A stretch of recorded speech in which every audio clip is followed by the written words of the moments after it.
कि जब शरीर के बाहर, शरीर आउट ऑफ बॉडी एक्सपीरियंस जब व्यक्ति करता है ना, तो शरीर का मूल्य उसके लिए खत्म होने लगता है, क्योंकि वो जो वास्तव में वो है ना स्वभाव, उसमें वो प्रवेश करता है और वो सबसे ज्यादा मूल्यवान है। उसके लिए शरीर का मूल्य, शरीर में जीना, बुद्ध पुरुष को चिंता नहीं होती है कि मैं बुद्धत्व के बाद 10 साल जीऊँ, 20 साल जीऊँ, 40 साल जीऊँ या ना जीऊँ, उसको वो फिक्र नहीं होती, क्योंकि वो शरीर को घर समझता है, वो दिखाई पड़ता है उन्हें। अब जब ओशो ने ये बात बताई कि जैसे मुझे लगा मेरी उम्र कम हो गई, वो क्यों ऐसा लगा? क्योंकि उस घड़ी उन्होंने देखा पहली बार कि शरीर के पार मैं था और शरीर पड़ा था, तो शरीर के साथ जो एसोसिएट होता है ना, वो टूटता है कुछ समय के लिए। जो कंडीशनिंग होती है ना, वो टूटती है, वो जो सब कुछ अस्त व्यस्त हो जाता है। जैसे वो अब साइंटिस्ट कहते हैं ना कि ये जितनी बार अवकाशयान भेजा जाता है पृथ्वी के घेरे के बाहर, वातावरण के घेरे के बाहर, उतनी बार उस घेरे में छेद पड़ते हैं, और वो जो छेद है ना, जितनी बार बाहर जाता है अंदर आता है, बाहर जाता है अंदर। जैसे बलून में तुम छेद करो तो बाहर की जो रेडिएशन है ना, वो भीतर आना शुरू हो जाएगी। अब वो रेडिएशन क्या परिणाम लाएगी, वो तो आने वाला 50 साल बताएगा, कि आने वाले 50 साल में पता चलेगा कि ये हमने घाटे का सौदा किया या फायदे का सौदा। ये साइंटिस्ट की बात है। ऐसा ही कुछ हमारा शरीर का ऑरा शरीर होता है। जब आउट ऑफ बॉडी एक्सपीरियंस पहली बार होता है ना, तब चेतना इस शरीर के बाहर जाती है, और जैसे ही वो बाहर जाती है ना, तो हमारे ऑरा फील्ड के अंदर एक छेद गिर जाता है। Same situation. तो वो जो छेद गिरता है ना, वो क्या परिणाम लाएगा, वो घातक परिणाम भी ला सकता है। अभी रही बात जो आप डर रहे हो, अगर ये डर के कारण साधना को रोकोगे तो बात नहीं बनेगी, क्योंकि ये जो डर है ना, ये मन का ही डर है। मन तुम्हें रोकना चाहता है, कहां इस झंझटों में पड़ते हो। ये बाहर जाना अंदर आना, बाहर जाना अंदर आना, फिर कॉमन हो जाता है, बहुत बार होता है। तो वो जो आना जाना है ना, वह तुम्हारे ऑरा फील्ड में कुछ प्रॉब्लम क्रिएट करता है। उस अर्थों में ओशो ने अनुभव किया वो कि कुछ टूटा, मेरे अंदर कुछ टूटा, कोई कंडीशनिंग है वो टूटी। हो सकता है मैं 10 साल कम जीऊं, मुझे ऐसा लग रहा है। अब ये सच है, कितना सच है, 10 साल कम जिए या ज्यादा जिए, वो कोई नहीं जानता। वो तो ओशो भी नहीं जानते। उनको क्या पता था कि मैं 80 साल ही जीऊंगा या 70 साल ही जीऊंगा या 60 साल ही जीऊंगा, वो तो उनको भी नहीं पता है, किसी को भी नहीं पता। लेकिन ये जो अनुभूति उन्होंने शेयर की हमारे साथ, क्योंकि वो जो टूटना है ना, 21 साल से इस शरीर के साथ इतने अटैच थे, इसी को सब कुछ मान रखा था, और वो टूटा। मैं शरीर हूं, वो बहुत पूरी तरह समाप्त हुआ, तो उसमें कुछ टूटता है। मन का जो गहरा हिस्सा होता है ना, वो बहुत छल्ली हो जाता है। तो उस वक्त उनको ये अनुभूति हुई होगी, जिसको उन्होंने शब्दों में ढाला है। लेकिन तुम उसकी चिंता मत करो, तुम तो 20 साल ज्यादा जियोगे बुद्धत्व के बाद, ये बात पक्की है। गौरव जी, आपकी भी अनुभूति? हाँ, क्या बोल रहे? आपकी कुछ अनुभूति इस तरह की रही होगी उस टाइम? किसकी? ओशो की? आपकी? मेरी? हाँ जी।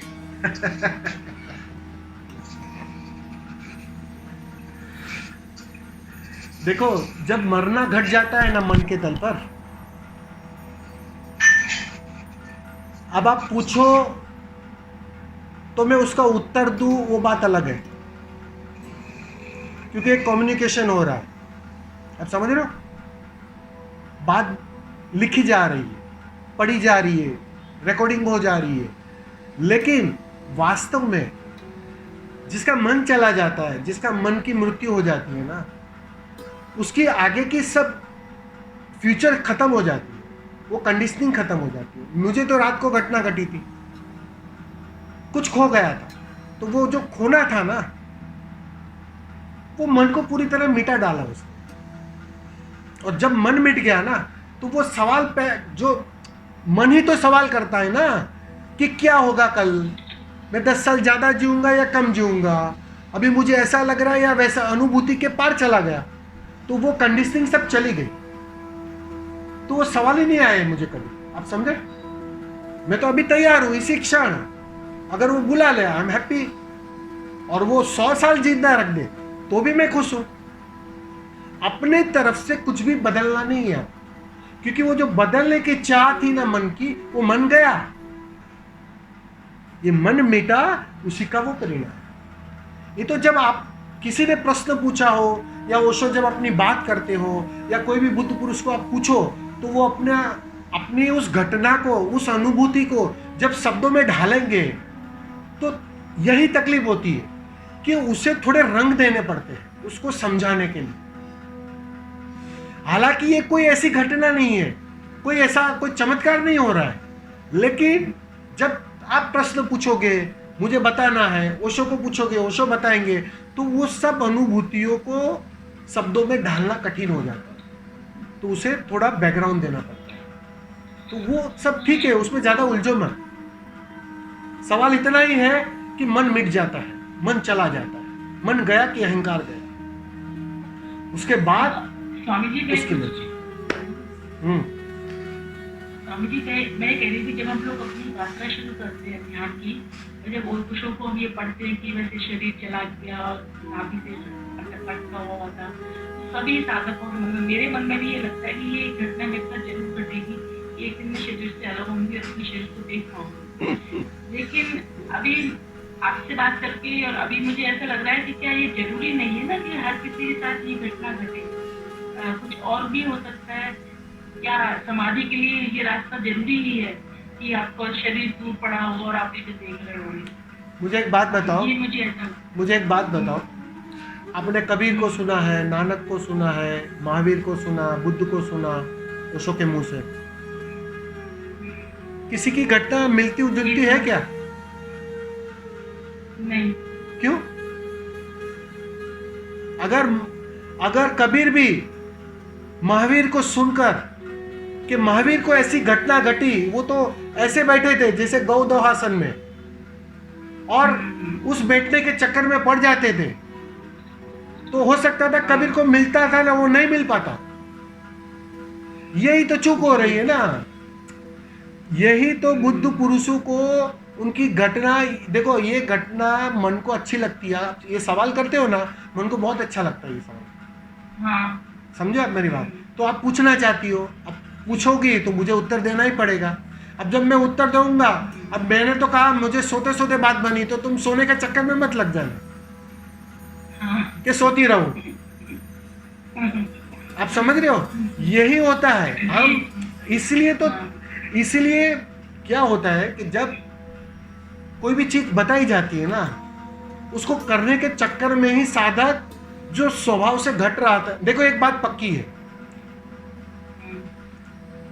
किसी को भी किसी को भी घटना घटी है, वैसी घटना वापस घटती नहीं है, अस्तित्व दोहराता है ही नहीं। तुम्हारे साथ कुछ अलग ही घटना होगी, क्या पता, कौन जानता है। मुझे लगता है गौरव को भी शायद यही डर लग रहा है। नहीं गौरव, ऐसा कुछ नहीं है। देखो पहली बात समझो, मन को जब मिटाना है ना, मन जब मिट रहा है ना, तो स्वामी जी, हाँ, मेरा तो डर बस इतना है, शुरू में पता नहीं मैं शरीर से अलग होके वापस आ भी पाऊंगा कि नहीं आ पाऊंगा, मुझे तो इतना बहुत डर लगता है। बाकी मैं 10 साल कम जीने वाला कोई दिक्कत नहीं है, मैं कम भी जी लूंगा, कोई दिक्कत नहीं, लेकिन मुझे ऐसा लगता है पता नहीं वापस का क्या सिस्टम रहेगा। देखो, जब ऐसी घटना घटती है ना तो अस्तित्व चिंता लेता है तुम्हारी, क्योंकि उसको ऐसा साथीदार मिल रहा है परमात्मा को, और एक परमात्मा जिसने पा लिया, तो उसकी, मैंने कहा ना, वो सारी चेतनाएं सपोर्ट करती है, वो सारी ऊर्जा पूरी तरह संलग्न होती है जब ऐसी कोई घटना घटती है। वो तो चाहता ही है कि कोई अमनीय अवस्था में प्रवेश करे। तो ये फिक्र हमारी फिक्र नहीं है, ये तो मन की फिक्र हुई ना। फिर अब ये फिक्र को लेकर तुम मन को मिटाओगे कैसे? ये फिक्र ही तो मन मिटने नहीं देगा। और असली बात ही है मन के पार जाना है। असली बात है मन को मिटाना है। अगर ध्यान में ये ख्याल भी रहा कि मेरे साथ ऐसा हुआ तो शरीर के बाहर चला गया, जैसे ओशो को घटना घटी वैसा हुआ, शरीर के बाहर चला गया और फिर मैं लौट ना पाया या लौट पाया, तो बात खत्म हो गई। वो घटना नहीं घटेगी तुम्हारे साथ, चिंता मत करो। क्योंकि ये जो बात है ना, ये जो मन की दशा है ना, वो मन को मिटने कहाँ देगी, मन को बनाए रखेगी। वो मन मिट नहीं पाएगा। हमें तो छोड़ना पड़ेगा अस्तित्व पर। अस्तित्व जानता है हमसे अधिक। परमात्मा की चिंता तुम मत लो अपने सर पर, वो तो उसकी चिंता है। जब वह चाहता है कि पृथ्वी बुद्धों से भर जाए तो उसका आयोजन भी वो करता है। वो उसको पता है कि क्या करना है क्या नहीं करना है। वो फिक्र हमारी फिक्र नहीं है। ठीक होगा, बस इतने में समझ जाओ, यहां गलत हो नहीं सकता। और वो भी बुद्ध पुरुष, असंभव है।